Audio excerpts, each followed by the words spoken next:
And for when you have kind of a big role coming up, or if there's a big event or like a daunting scene coming up, is there anything in particular that you do like that morning ahead of it to, I don't know, just like hype yourself up a little bit? Like, do you have anything to like make sure that you are performing to the level that you want to be performing at like that day? I think music's a good thing there. You know, I've always been pretty guided by music. Really, I'm a big fan of music.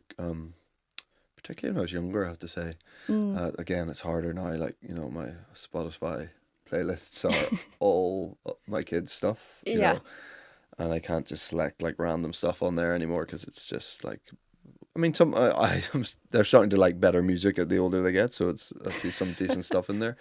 But you know, for a while it was like nursery rhymes and stuff. It was kind of brutal on my phone. But yeah, no, I would use music to get me into certain moods. A lot of actors do that. You know, a lot of them like, you know, just before the scene have their headphones. I've never done that. I've never felt I need to like have it right up until the moment that we're on camera. But whatever works for you. A lot of people do like that. But yeah, probably use music. Make sure I eat. I'm not a good hungry person. You know, I'm a real get proper hungry. It's very stuff. Yeah. distracting to be It hungry. really is. Like Yeah. I need to have had a good feed, Yeah. which I struggle with in the mornings. I'm a terrible breakfast person. I'm a real. I sort of feel like I need to. I remember like I don't wake up hungry. I'm not one of those people who wakes up hungry, but I eat like massive lunch and massive dinner. But I really struggle to have a big breakfast. Sometimes I'm in a hotel and someone's made it for me. It arrives and stuff, sure. But like of a normal morning, I just am not great about giving myself a big feed in the morning. And I know it's meant to be the most important meal of the day, but I'm just a bit like, oh, couldn't be bothered with it, you know. Yeah. So even if you have like a big day of filming or something coming up, will you just like force yourself to I eat? will kind of force myself. Okay. I actually will. Yeah. Yeah, and I'll try to put some fruit in there and some good, like try to get some good stuff into my system. Yeah. Rather than, you know, 17 rashers of bacon, which I would probably do quite easily. Great bacon in Canada. Canadian bacon. Yeah, I mean We're quite well pretty known special. for it. Yeah, it is. It's Yeah. great. It's great. Okay. Anything else that you do kind of ahead of a big work day or big work event to get you in the zone? No, I've toyed around with meditation in the last few years, and sort of breathing technique stuff a bit. To varying degrees of success, I think. But I'm quite good sort of on the fly. You know, I'm quite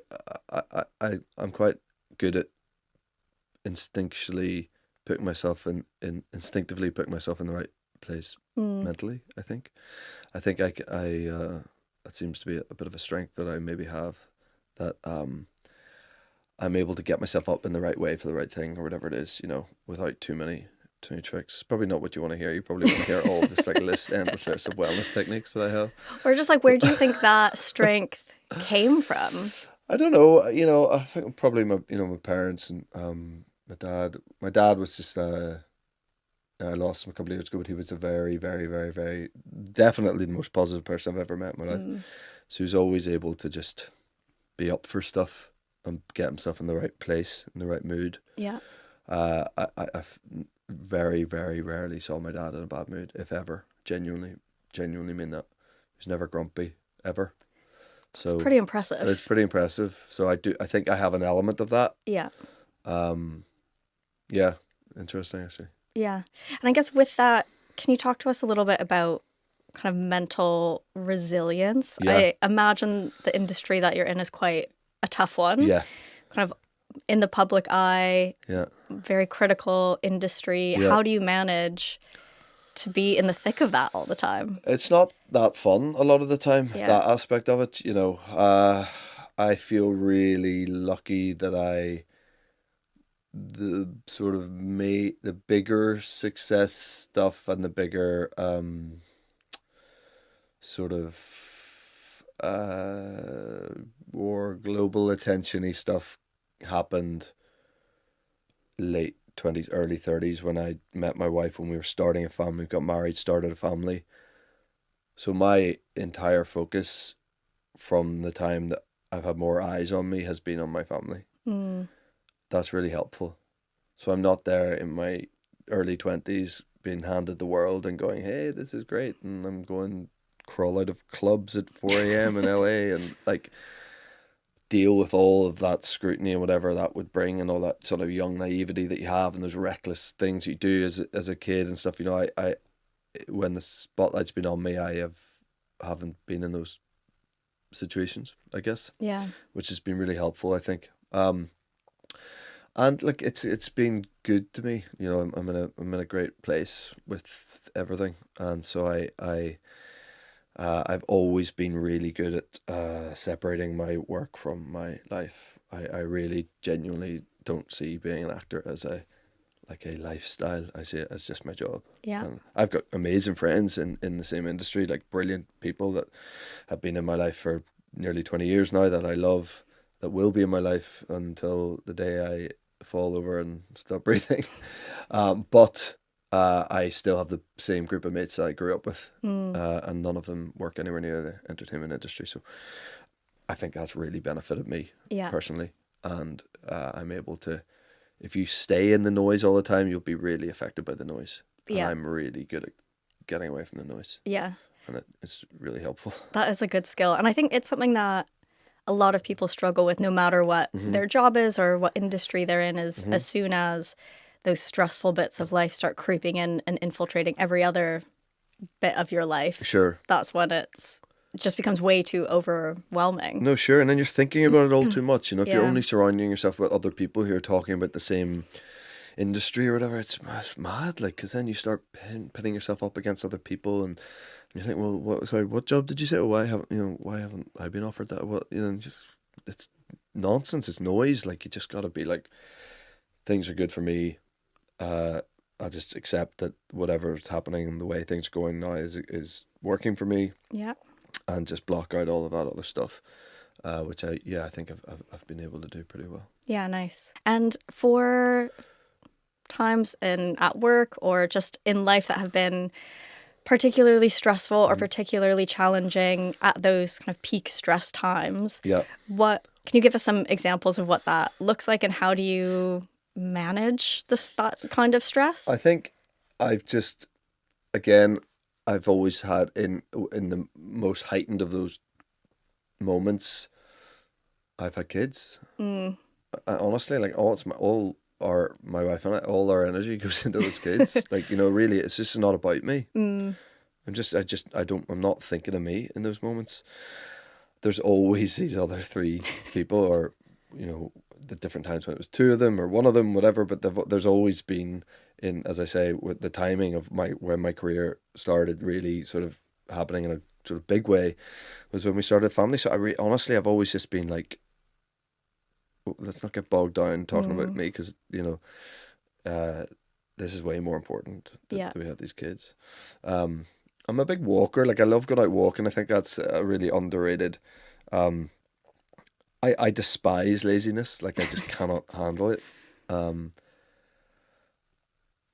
We are as a species, humans are so lazy, and everything that is being designed is to make us more lazy. I feel like these days, it's like all like, God forbid you even drive your own car anymore, and we'll have fuck that. They'll drive itself. Like, we're left doing nothing.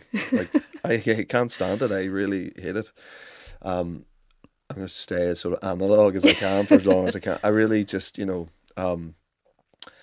I struggle, and everything, how we get food, and it's all just delivered to your door, and even it's like, I need to pop out and I could just use this app and get that. Someone will bring it to you. Yeah, someone's at your door like 10 minutes later, and you're like, what happened to like just popping down to the shop, So I'm a bit old school like that, and I love walking. I do think my mind clear. I particularly love walking around this city. I love London. I love walking around London.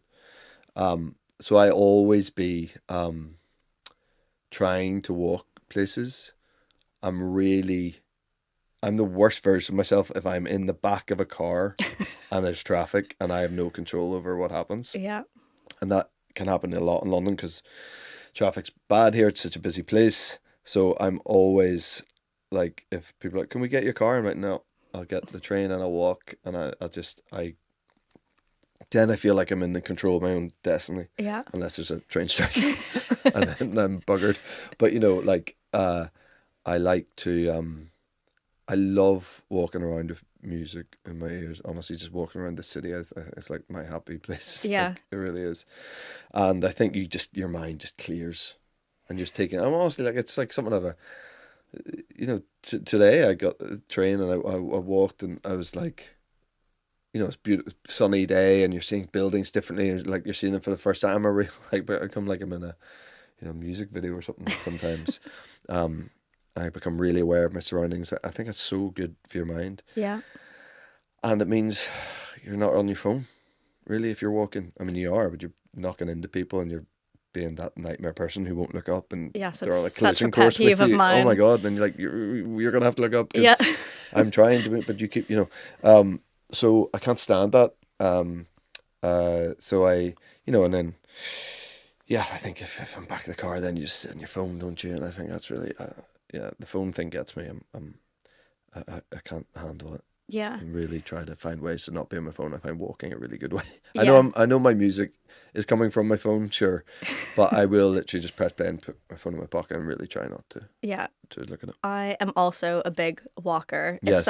If somewhere's like takes me an hour to walk, an hour is probably like my max. Yeah, sure, but anything hour and under, yeah, for sure I'm walking. Yeah, I love to hear that. Yeah, it's really great, and you see great different parts. You see the city totally differently. Yeah, and I spent, in my 20s, I spent loads of time in New York, and it's a totally different mentality there. Like everyone walks. It's just like that's the thing, and then LA is like the opposite of that. Yeah, it's faster. My whole thing is like it's always like, hopping on the tube or hopping on the train, whatever, and walking will definitely get you there faster than a taxi. For sure. Or an Uber. 100% will. Yeah. I just don't know. Yeah, people are so lazy. I can't believe it.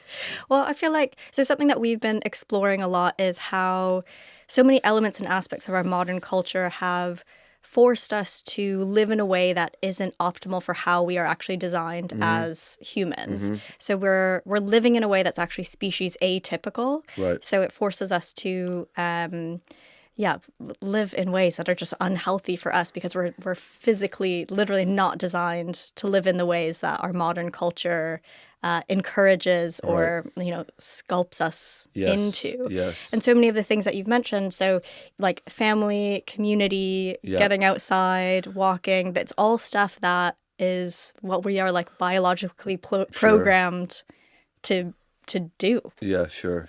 Yeah. I'm glad you're saying that. I think maybe I think some of that is down to a generational thing and the age I am, and I grew up without a phone. I am the last of that generation of I went through my entire teens without a phone. I think I got one when I was 18. So my entire adolescence without access to that, and not internet, but not really. Not really. Like, the odd chat room, you didn't know what was going on. Yeah. And as a result of that, I think you are still very much set in that like pre-internet sort of way of living. Yeah. Where you do want to do stuff for yourself and get your hands dirty and exert yourself rather than just have everything on apps. Yeah. How are you approaching that with your kids? Yeah, it's tough. Obviously, it's so normal now for them to have screens everywhere. Yeah. No, we're super aware. Jesus, we talk about it a lot. None of them have. Our eldest is 10 and she doesn't have a phone yet. And of course, the day will come when she needs to have one, and we'll want her to have one because she'll be, getting the train to school, whatever it is, But we're not there yet. But we talk about it a lot. Yeah. And they ask a lot, I bet. about when that happens. They've got iPads, kind of great for traveling particularly, but we don't let them look at them during the week or anything like that. And they get a little bit of time at the weekends. And then but we have to be good about it too. If sometimes, amazing now at home, like, we have to set an example. Sometimes they're like, can we go on our iPads? We're like, no, you're just sat on your phone. I'm like, Shit. Like, Fair why? enough. I know, it really got us there. You know, like, why is it okay for us to like just be scrolling through stuff? I did delete Instagram off my phone about 2 days before Christmas, and that's felt like a really good thing for me, I have to say. Yeah. Because like everyone else, I was guilty of just like rabbit Sitting hole. and scrolling. Oh my God. I was at an event the other day and they said on average, people scroll 2 kilometers worth of stuff on their phones every day. But That's that's so depressing. That's far. That is really far. That's so dark. Oh God. Yeah. Yeah.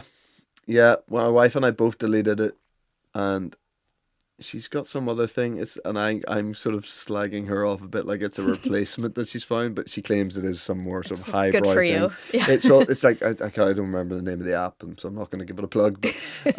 But it's like curated articles that they, based on her whatever, they think that she would like, and by authors and journalists and stuff that she likes. So it's actually a feed of stuff that she would be trying to be searching through all the rubbish to find. But I am a bit like, does just keep you on your phone. Yeah. You know, so I haven't caved and downloaded that app. And I do think it's better, you know. But I wish, like, even now when you're watching TV and stuff, you can be just like it really into the show, but also like checking your phone. Like, why can't you just go, I'm watching this thing for an hour and a half, whatever it is, put your phone away. Nothing bad. What's going to happen? You know, you miss a call. I mean, you know, nobody calls you anyway. Like, who speaks on the phone anymore? You know, you miss a couple of voice notes. And so, yeah, we should all be better at that. Yeah, agreed. It's hard though when so much of your life is on your phone. And that's the thing, and that often is our response to the kids. It's like, we're not just like having fun on our phone, guys. We're not just like playing, you know, the games that they love on their iPads or whatever. It's not like we're doing that. I'm like booking your ballet lesson thing on this thing. You have to fill out this form, or I'm, you know, organizing this I don't know, birthday party, and I have to pay. I feel like I'm just internet banking the whole time on my phone. That's all I'm doing. Like, Daddy's paying for stuff. That's what Daddy's doing. Paying for here. your life. I'm honestly paying for your life. Yeah. All the time. But you know, you often are doing some annoying thing, practical, a lot boring of life thing. admin. Loads of life admin on there. Yeah. I'm like, I'm not playing. It's not fun. Like this.